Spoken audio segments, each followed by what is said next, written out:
The Dallas Cowboys just wrapped up their draft, and while everyone's obsessing over the rookies, there's a group of players already on this roster who just became massive winners, and another group that should be seriously worried about their futures right now. And before we break down who's celebrating and who's sweating, do me a favor and smash that subscribe button, because we're putting out Cowboys content faster than anyone else, and I need your support to keep this going. We're so close to our next milestone, and honestly, I'm shocked we're not there yet with how much fire content we drop. All right, let's get into this, because the biggest winner of this entire draft wasn't even drafted. Caleb Downs coming to Dallas is the story that has me more hyped than anything we've done in years, and if you haven't grabbed your Downs to Dallas shirt yet, you're missing out.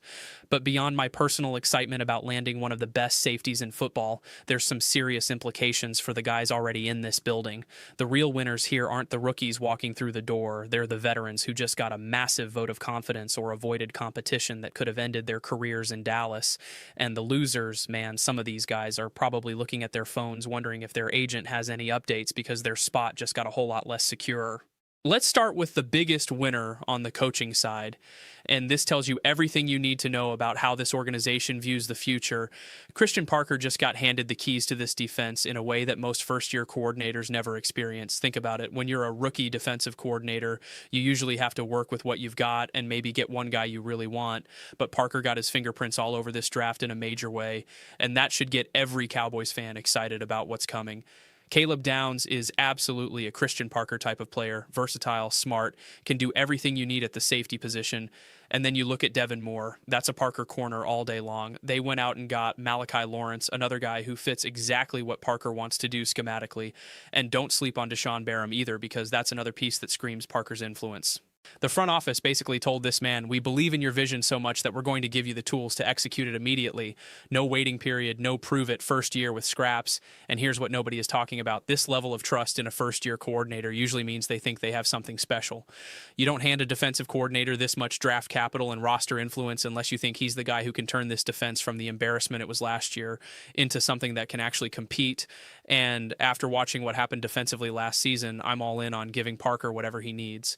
Now let's talk about the running back room, because this is fascinating and what didn't happen. The Cowboys basically looked at their backup running back situation and said, we're good, no significant additions, no mid-round pick to shake things up. And that means the guys behind Javonte Williams just caught a massive break. Malik Davis has to be breathing easier right now because he was in a spot where one draft pick could have completely changed his trajectory. Instead, he's still sitting pretty as the number 2 back on this depth chart, and honestly, he earned it. Davis showed up on special teams. He was solid when Williams needed a breather, and the coaching staff clearly trusts him enough to not go hunting for a replacement, and I think that's the right call because Davis brings more to the table than people realize. Then you've got Jaydon Blue, who probably had the most to lose if they'd gone running back in the middle rounds. Blue had that one game against the Giants where he showed flashes of being a real contributor, but the consistency wasn't there yet, and if they drafted somebody in the 4th or 5th round, Blue might have been the odd man out completely. Instead, he gets another year to develop, another offseason to prove that the Giants game wasn't a fluke, and another chance to show he can be a legitimate part of this offense moving forward. Even guys like Phil Maffa and Israel Abanikanda didn't see their stock drop at all. They're still in position to compete for roster spots without worrying about some day 2 pick, jumping them in the pecking order. And the crazy part is this tells you the Cowboys actually believe in the depth they've built at this position. Ryan Flournoy is another massive winner coming out of this draft, and I'm honestly surprised they showed this much confidence in a guy with such a limited sample size, but here we are, and Flournoy has to be loving life right now. Putting aside all the George Pickens drama that may or may not have happened, depending on who you believe, the Cowboys didn't bring in any real competition for that 3rd receiver spot, and that's huge for Flournoy. You look at the guys they added, Marquez Bogantling, Tyler Johnson, Hudson Brown as an undrafted guy, Anthony Smith in the 7th round. None of those guys are legitimate threats to take Flournoy's job, and that speaks volumes. After getting cut initially and working his way back from the practice squad, Flournoy showed enough in a small sample that the front office decided he's our guy at wide receiver 3, and it's not even close right now.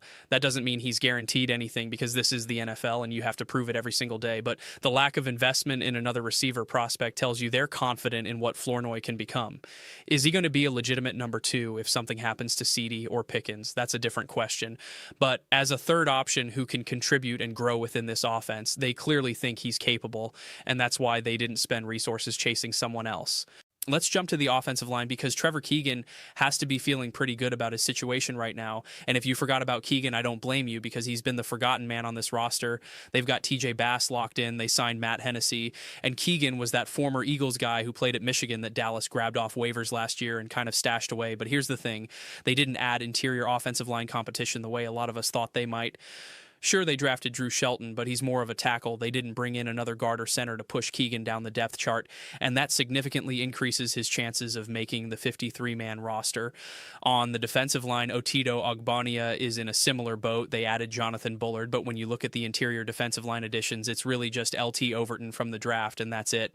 Ogbonnia was already in a decent spot, but now with limited competition, he's probably going to see legitimate playing time this season, and when you're running three-man fronts or when guys like Quentin Williams need a breather, you need bodies on the interior, and Ogbonnia is a solid run stopper who can eat up space and do the dirty work. Could LT Overton eventually pass him? Yeah, that's possible because they need more disruption on the interior, and that's more Overton's game than Ogbonnia's, but right now Ogbonnia is positioned to play a decent chunk of snaps and be a real part of the rotation. And the crazy part is the safeties are probably the biggest winners as a group because the Cowboys literally did nothing to add competition at that position. They added Caleb Downs, but he's clearly a starter, so that doesn't hurt the depth guys. It's still Blake Hooker, Jalen Thompson, PJ Locke, Marquise Bell, Elijah Clark, and Julius Wood, the exact same group with no additions at all. And apparently they wanted to grab Cole Wisniewski from Texas Tech as an undrafted free agent, but the Eagles sniped him in the 7th round. You could hear the disappointment when that happened, but the point is they didn't invest any significant resources into the safety position beyond Downs, and that means all these guys are still in the exact same spots, competing for the exact same roles with the exact same opportunities. Would you feel comfortable with this safety depth? That's the question every fan should be asking, because if something happens to Hooker or Thompson, this group is going to be tested in a major way. But from their perspective, they're all winners because their jobs got easier. Now let's flip this thing and talk about the losers, because this is where it gets uncomfortable for some guys who thought they had secure roles. And we're starting with Jonathan Mingo, because if I'm him, I'm getting seriously anxious about my future with this team. The Cowboys gave up a 4th-round pick to get Mingo, and what have they gotten in return? 6 catches for 71 yards and a drop. That's it. And you can't even blame the quarterback situation in Carolina anymore, because Ryan Flournoy is thriving in the same system with the same quarterback situation, while Mingo has done absolutely nothing. The top 4 receivers are set in stone: CeeDee Lamb, George Pickens, if that's still happening, Kevontae Turpin. They're not going anywhere. And then you've got multiple guys competing for maybe 2 spots behind them. Mingo, MVS, Holden Smith, maybe Paris Campbell as an emergency option, Tyler Johnson, Hudson Brown. There's competition everywhere, and Mingo has no guaranteed money left on his contract, which means if he doesn't show up in training camp and preseason, he could legitimately get cut. That's a stunning fall for a guy they traded real draft capital to acquire, but this is the NFL, and if you don't produce, you don't stick around. And right now, Mingo isn't producing anywhere close to what they expected when they made that trade. The offensive line losers are interesting because you've got 2 guys who should be worried, and they're worried for similar reasons. Nate Thomas and Ajane Cornelius both got bad news from this draft. Thomas got his chance last year when Tyler Guyton got banged up, and it was not good. 23 pressures allowed in 342 snaps is a terrible ratio, and you can't survive in this league with numbers like that. The Cowboys liked him coming into last year, but the drafting of Drew Shelton in the 4th round after spending a 6th-rounder on Cornelius last year tells you everything. They're looking for answers at the swing tackle spot, and maybe even competition for the starting left tackle job if Guyton's health becomes a recurring issue. If I'm Nate Thomas or a Janie Cornelius, I'm looking at that depth chart and wondering if there's room for me, because are the Cowboys really going to carry 5 offensive tackles? They've gone heavy on offensive line before, but that would be a significant investment in one position. Shelton is a 4th-round pick, so he's making this roster. That's not even a question, which means one or both of those other guys could be gone, and that's a tough pill to swallow when you thought you had a developmental role locked up. But here's what nobody is talking about when it comes to the defensive backfield. Reed and Stewart just went from assumed starter at nickel to maybe not even having a clear role, and that's a massive shift in a very short time. Going into the draft, Stewart was the guy at nickel because they wanted to keep Deron Bland on the outside where he's most effective, but now Caleb Downs is here and he's playing nickel, and that's just how it is. Stewart can still make the roster because he offers safety flexibility, and he was actually pretty good in run support last year, maybe better better there than he was in coverage, but he was also a Matt Eberflus guy, and Eberflus is gone, and the new regime clearly has other plans. Here's the thing that should concern Stewart. Like, when you draft a rookie and you're talking about easing him in and letting him earn the starting job, that's one thing. But when you draft a guy like Downs and everyone immediately says, yeah, he's starting, that tells you the expectations are sky high and the veteran isn't even in the conversation. That's brutal for Stewart. And then you add in Devin Moore getting drafted, and now you've got cornerback depth guys like Kalen Carson and Trikez Bridges who should be seriously worried about their roster spots. Let's do the math here because it's not adding up for a lot of these defensive backs. Downs is obviously on the roster at nickel. Maybe they keep Stewart, maybe they don't. And then you've got Deron Bland, Savion Revel, Devin Moore, and Kobe Durant, who are all making this team. That's 5 corners right there.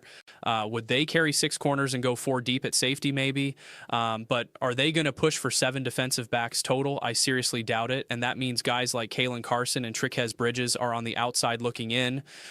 Carson is on his 3rd defensive coordinator in as many years in the NFL.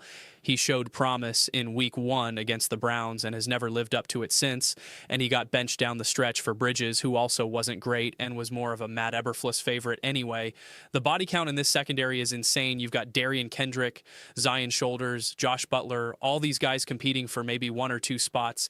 And there will be notable cuts coming that are going to surprise people. If I'm Carson or Bridges, I'm walking into camp knowing this might be my last shot to stick in Dallas. And that's a terrifying position to be in when you thought you had a developmental role secured. Finally, let's talk about Justin Barron at linebacker, because his situation got more complicated, even if it didn't get disastrous. I thought about including Shamar James here, but he's still going to make the team, and we never expected him to be a starter anyway.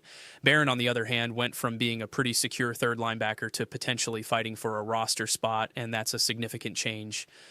DeMarvion Overshone is obviously on this roster. Damone Clark is here. Jabril Cox will make it. Shamar James will make it. You might see some overlap with Marquise Bell still getting inside linebacker reps. And then you've got Curtis Robinson, who can play special teams and provides value there. It wasn't as bad as it could have been. They didn't draft 3 linebackers and trade for another one. But Barron's margin for error just got a lot smaller. And if there are more linebacker additions coming, his spot could be in serious jeopardy. The Cowboys might only carry 5 linebackers. They might carry 6. But either way, Barron went from comfortable to uncomfortable real fast. And in the NFL, that's all it takes for your career trajectory to completely change. So here's my take on all of this. The Cowboys made some really clear statements with this draft about who they trust and who they don't. And the biggest statement was putting their full faith in Christian Parker to rebuild this defense with the players he wants. The offensive side of the ball didn't see much change, which tells you they're either comfortable with what they have or they're planning to address it in other ways. And I'm hoping it's the former, because running it back with the same group only works if that group was actually good to begin with. The winners from this draft should be motivated to prove the front office right. Guys like Malik Davis and Ryan Flournoy and Trevor Keegan got a vote of confidence, and now they have to deliver on that trust. The losers need to show up to camp with something to prove, because their jobs are legitimately at risk, and we're going to see some tough cuts at cornerback and wide receiver that are going to leave quality players on the street. Before you go, make sure you subscribe if you haven't already, because we're grinding every single day to bring you the best Cowboys content out there, and I need your support to keep this channel growing. And drop a comment right now telling me who you think is the biggest winner and loser from this draft, because I want to hear what you're thinking. Is it Christian Parker getting complete control of the defense? Is it Jonathan Mingo potentially being on the chopping block after a terrible trade, or is it someone else I didn't even mention? Let me know your take, because this roster is about to go through some serious changes, and we need to talk about what's coming next for this team.